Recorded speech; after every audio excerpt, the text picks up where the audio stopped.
ce que l'acné kystique? L'acné kystique est une variante agressive de l'acné. Elle se produit principalement sur le visage, générant des bosses sur la peau qui affectent l'esthétique. Quelles sont ses causes et comment la combattre? L'acné kystique est une forme de la pathologie de l'acné. Toutes les personnes qui en souffrent ne sont pas atteintes de la même manière ou n'en souffrent pas avec la même intensité. L'acné est un trouble courant dans la population. Considérons qu'environ 80% des personnes entre 11 et 30 ans peuvent en souffrir. La répartition par âge de l'acné est claire, touchant les très jeunes. Bien que la prévalence la plus élevée atteigne 30 ans, la plupart des cas se déclarent avant 20 ans. Parmi les formes possibles de l'acné, nous allons aborder l'acné kystique. Comme nous l'avons expliqué, il s'agit donc d'une forme agressive avec des lésions beaucoup plus visibles que l'acné commune. L'acné kystique est envisagé lorsqu'il y a des bosses inflammatoires sur la peau au lieu des petits points noirs. Ces bosses font mal et dans leur inflammation, elles colorent la peau en rouge. L'endroit le plus touché par l'acné kystique est le visage. Elle provoque des déformations des traits du visage, affectant l'aspect psychologique de ceux qui en souffrent. En outre, elle évolue avec des cicatrices, contrairement à l'acné commune. Dans l'acné kystique, des marques peuvent rester sur la peau à la suite du passage de bosses inflammatoires. Bien que le visage soit le lieu habituel d'apparition, il existe également des cas d'acné kystique sur le tronc. Les lésions apparaissent moins fréquemment dans les membres supérieurs. Cause de l'acné kystique. L'acné kystique apparaît ainsi par le même mécanisme que l'acné commune. Autrement dit, les glandes sébacées de la peau se bouchent et ne peuvent pas éliminer leur contenu vers l'extérieur. La fonction des glandes sébacées est de lubrifier la peau avec une production d'huile et de l'humidifier. Si les conduits qui expulsent la graisse vers l'extérieur sont obstrués, les bactéries s'accumulent ainsi à l'intérieur de la glande. Ce qui détermine l'agressivité de l'acné kystique est la caractéristique des bactéries qui nichent dans les pores.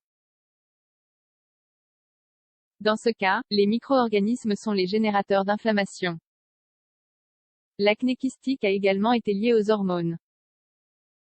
La testostérone joue un rôle important et, par conséquent, les hommes sont plus touchés que les femmes. Chez la femme, il a aussi été noté que les cycles menstruels modifient l'évolution de l'acné kystique. C'est pour cette raison que les personnes atteintes du syndrome des ovaires polykystiques sont plus exposées. On sait aussi que les femmes atteintes du SOPK ont tendance à être obèses. Dans l'obésité, il y a plus de tissu adipeux, qui a la capacité de convertir les hormones féminines en testostérone. L'augmentation de la testostérone chez ces femmes expliquerait son association avec l'acné kystique. Degré et niveau d'affectation.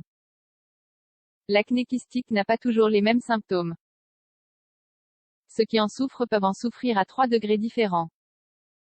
Légère, sous cette forme, jusqu'à 5 nodules inflammatoires sont comptés sur la peau affectée. Il peut également y avoir des kystes au nombre de 5. C'est une forme agressive, mais tout à fait gérable par le médecin.